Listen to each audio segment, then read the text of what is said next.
नमस्कार, मैं हूं आशुतोष और आप देख रहे हैं टेलीकास्ट न्यूज़। नीतीश कुमार की अगुवाई वाली एनडीए सरकार की अग्नि परीक्षा कल होने वाली है। जी हां, फ्लोर टेस्ट में नीतीश सरकार पास होगी या फेल हो जाएगी, इस बात का फैसला अब अगले 24 घंटे के भीतर हो जाएगा। ऐसे में अब बिहार के भीतर जो सियासी उबाल है और सियासी उथल पुथल है, उसका असर पूरे बिहार में दिख रहा है और चर्चाएं आम है कि क्या नीतीश कुमार की सरकार गिर जाएगी या बच जाएगी। ऐसे में इस पूरे मसले पर बातचीत के लिए हमारे साथ दो वरिष्ठ पैनलिस्ट मौजूद हैं। हमारे साथ वरिष्ठ पत्रकार रमन जी और सामाजिक कार्यकर्ता और राजनीतिक विश्लेषक मोहम्मद रियाज मौजूद हैं। आइए हम इस मसले पर बात करते हैं कि जिस तरीके से बिहार में विधायकों को अब कैद कर सारी पार्टियां रख रही हैं और उन पर नजरें जमाए हुए हैं, टिकाए हुए हैं, और बिहार की जनता भी टुकटुकी लगाए देख रही है। महागठबंधन के समर्थक चाहते हैं कि सरकार गिर जाए और एनडीए के समर्थक चाहते हैं कि नीतीश कुमार की सरकार 100 अंकों से पास हो जाए।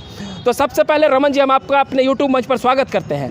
ये बताइए कि जो ये सियासी उबाल हो रहा है, जिस तरह की जो बातें उठ रही हैं और विधायकों को भी कैद कर रख लिया गया है, दोनों खेमे में हलचल तेज है।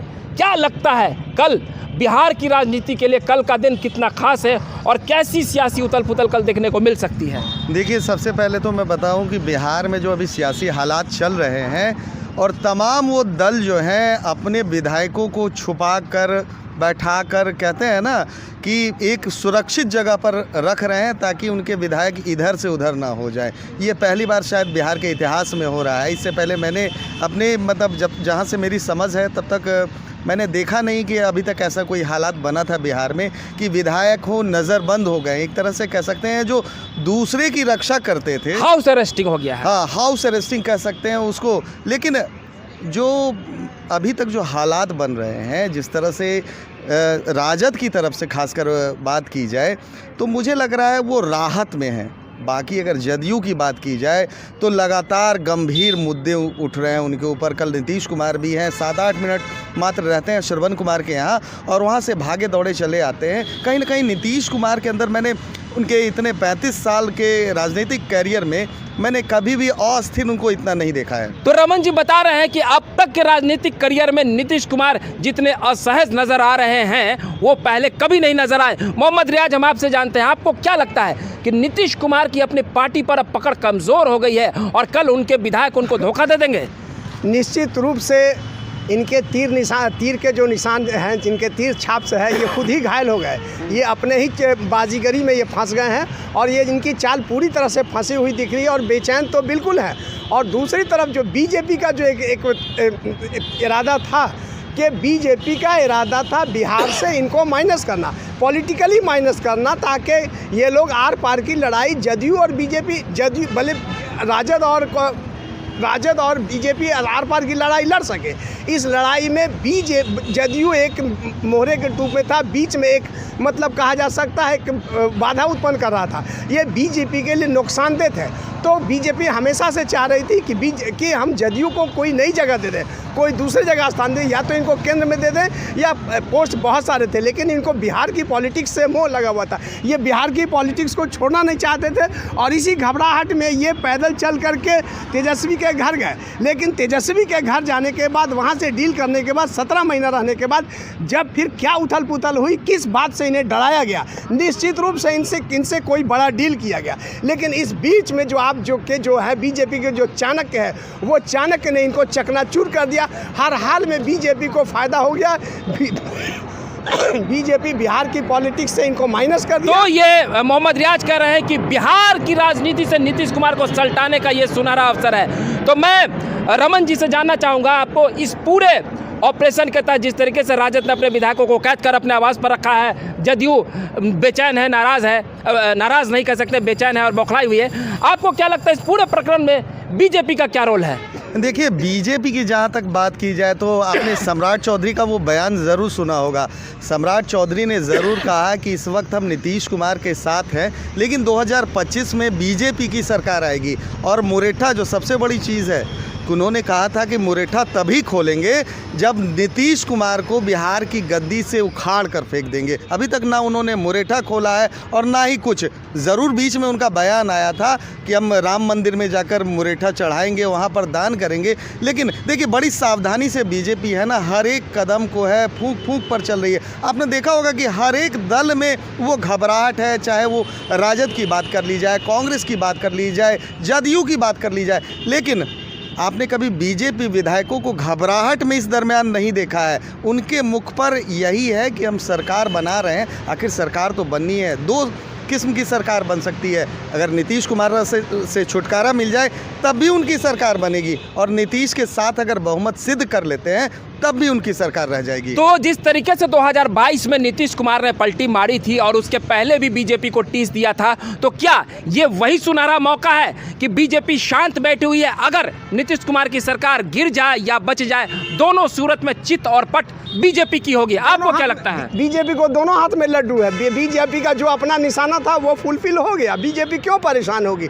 सत्ता रहे चाहे जाए, अगर रहता है तो ठीक है। हमको तो माइनस करना था, एक ही जीतता है कि हम जदयू को बिहार की सरजमीन से माइनस कर देंगे। यहाँ पॉलिटिकल लड़ाई, आर पार की लड़ाई लड़ने का था, लेकिन पता नहीं कौन सा विनाश जब मनुष्य पे छाता है, पहले विवेक मर जाता है। तो इनकी बुद्धि मारी गई, ये वहाँ चले गए और फिर वहाँ से जब यहाँ आए तो ओथ के बाद ही इनको लोग आंख दिखाने लगे। बीजेपी वाले लोगों ने आंख दिखाने लगे सीटों के बंटवारे में, और तुच्छ बोली बोलने लगे, अहंकार की बोली बोलने लगे कि ऐसे कर देंगे वैसे। अभी आप चलिए अहंकार के बोले। अब एक फाइनल सवाल आप बता दीजिए कि अगर कुछ विधायक गायब हो जाते हैं, क्रॉस वोटिंग कर देते हैं, वो एक अलग मसला होगा क्योंकि व्हिप जारी है, लेकिन अगर गायब हो जाते हैं, ऐसी सूरत में संख्या बल के जो आंकड़े होंगे वो कितना असर डालेगा? और फिर तो क्या इससे भी एनडीए को फायदा हो जाएगा? अगर कुछ लोग कम होते हैं तो क्या कम संख्या पर भी सरकार बन जाएगी? देखिए सबसे बड़ी चीज़ है कि सभापति पर निर्भर करता है कि सभापति कौन होते हैं। कल जिस तरह से अवध बिहारी चौधरी ने कहा है कि उनको कोई जानकारी नहीं है, अगर सभापति नहीं हटते हैं तब ऐसा कुछ हो सकता है। कम सदस्य में तो आपकी सरकार गिर ही जाएगी, लेकिन अगर सदस्य पूरे होते हैं मुझे नहीं लगता है कि सरकार गिरेगी।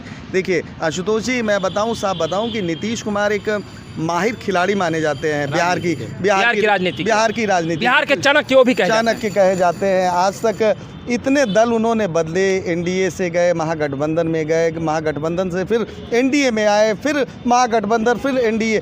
लेकिन मुख्यमंत्री जो सबसे बड़ी चीज़ थी कि कुर्सी का जो लोभ उनके साथ है वो बना हुआ है। वो कोई भी कीमत इसके लिए चुकाने के लिए वो तैयार रहेंगे। उन्होंने ये भ्रम भी फैलाया था कि जो राजद के 12 विधायक हैं वो लालटेन लेकर ढूंढने पर भी नहीं मिल रहे हैं, लेकिन आपने कल देखा ना कि 2 विधायक मात्र वहाँ से उपस्थित नहीं थे। एक नीलम देवी थी, एक और थे, लेकिन सर्वजीत की बात हो रही थी। उन्होंने इन्फॉर्मेशन दे रखी थी पार्टी को, और नीलम देवी ने आज का समय लिया था।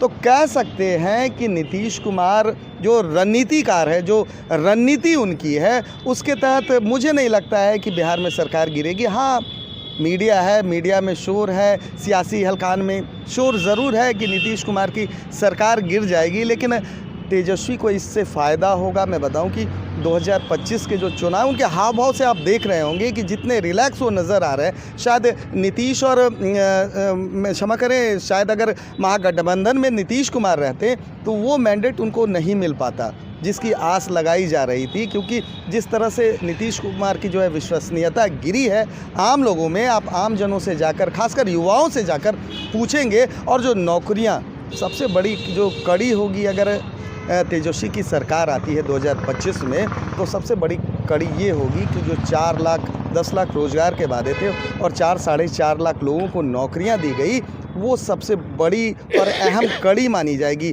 और इस बार जो 1.5 साल का और कार्यकाल बचा है, मुझे लगता है कि नीतीश कुमार अपनी गद्दी बचाने में सफल होंगे।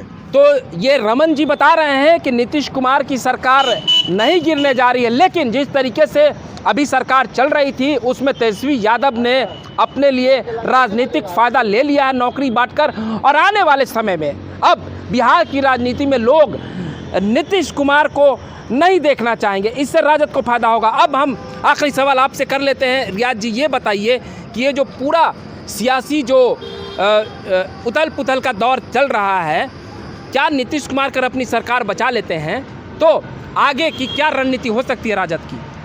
देखिए, सबसे पहली बात है कि आपने जो कहा कि नीतीश कुमार चाणक्य हैं, तो हम ऐसा नहीं मानते, उनको चाणक्य नहीं मानते। वो 45 सीटों के बाद घर फूटे गंवार लूटे, दो बड़ी पॉलिटिकल पार्टी की आपस में लड़ाई थी, दो आइडियोलॉजिस्ट थे और एक आइडियोलॉजी लेस थे। वो हम कभी एक जब दुकानें चल रही हैं तो एक वेज है एक नॉन वेज है, हमें जाना किधर, ये कभी वेज में भी चले जाते हैं और कभी नॉन वेज में भी जाते हैं। तो कहने का ये मतलब नहीं है कि ये चाणक्य हो गए। चाणक्य होते तो इस तरह से चकनाचूर नहीं होते। ये तो एक बच्चा भी ऐसी गलती नहीं करता। आज पूरा बिहार कह रहा है कि आपने अपने जीवन के इतिहास का सबसे बड़ा गलती। अब आप मुकद्दर के सिकंदर हो सकते हैं लेकिन तदबीर के सिकंदर नहीं। आप मुकद्दर के सिकंदर थे कि आपको मौका मिलता गया और दो लोग लड़ रहा था और आप अपनी उसमें बाजी मारते रह गए। आपकी आइडियोलॉजी होनी चाहिए थी ना। आप जब वोट मांगने जाइएगा पब्लिक से तो क्या कह के मांगिएगा? आप इस सभी समाज को लेकर के चले, भारत के कॉन्स्टिट्यूशन में विश्वास करके ओथ लेते हैं। एक आदमी तो नॉन सेक्युलर छवि वाले लोग बीजेपी के लोग काम कर ही रहे हैं। वो एक आदमी को प्रोवोक करते हैं, उनके खिलाफ बोल करके एक दुकान चलाते हैं। एक उनका एक अपना माइंडसेट है कि हम मुसलमानों के खिलाफ जितना बोलेंगे हिंदू वोट उतना मेरे साथ पोलराइज होगा।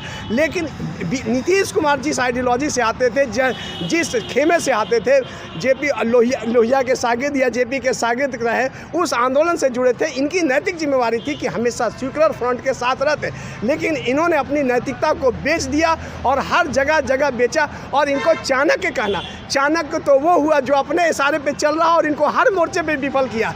पिछली बार वहाँ पे दबाया जा रहा था तो ये भाग करके राजद में चलेगा और वहाँ से, और फिर उसके बाद क्या डील किया गया, क्या इनको हड़काया गया? कोई ना कोई हड़काहट तो है, इनकी घबराहट है जिसकी वजह से हम नाला में कूद जाएंगे, हम अपनी आइडियोलॉजी से चले जाएंगे। बिल्कुल सही। तो वो क्या करेगा? तो ये थे मोहम्मद रियाज, वो बता रहे हैं कि नीतीश कुमार कोई चाणक्य नहीं है। बिहार में जो दो बड़ी राजनीतिक धाराएं हैं, राजद और बीजेपी के लड़ाई में हमेशा नीतीश कुमार को फायदा मिलता रहा और लंबे समय तक उन्होंने बिहार की राजनीति की नब्ज पकड़ी रही। और इन दो बड़े दलों की लड़ाई के बीच में वो कम सीटें लाकर भी मुख्यमंत्री आज भी बने हुए हैं। तो उन्होंने जिस तरीके से अपनी राजनीतिक पृष्ठभूमि को अब गढ़ लिया है, अब बिहार उनको नकार देगा और नीतीश कुमार अपनी विचारधारा को कहीं ना कहीं बेच चुके हैं। वो ये नहीं तय कर पाए कि वो सेकुलर फ्रंट के साथ रहेंगे या नॉन सेकुलर फ्रंट के साथ रहेंगे। बहरहाल इन सब के बीच अब बिहार के नीतीश सरकार को अपना फ्लोर टेस्ट पास करना है। उसमें वो पास होगी या फेल होगी ये तो कल पता चल ही जाएगा। लेकिन इन सब के बीच जो राजनीतिक विश्वसनीयता को लेकर नीतीश कुमार पर सवाल उठ रहे हैं, उन्हें इसका जवाब देना ही पड़ेगा। आपको हमारा ये वीडियो अच्छा लगा हो तो उसे आप थोड़ा प्यार दे दें, लाइक सब्सक्राइब और शेयर करें। अगली बार हम फिर नए वीडियो के साथ हाजिर रहेंगे, तब तक के लिए आप हमें इजाज़त दीजिए। बहुत बहुत धन्यवाद।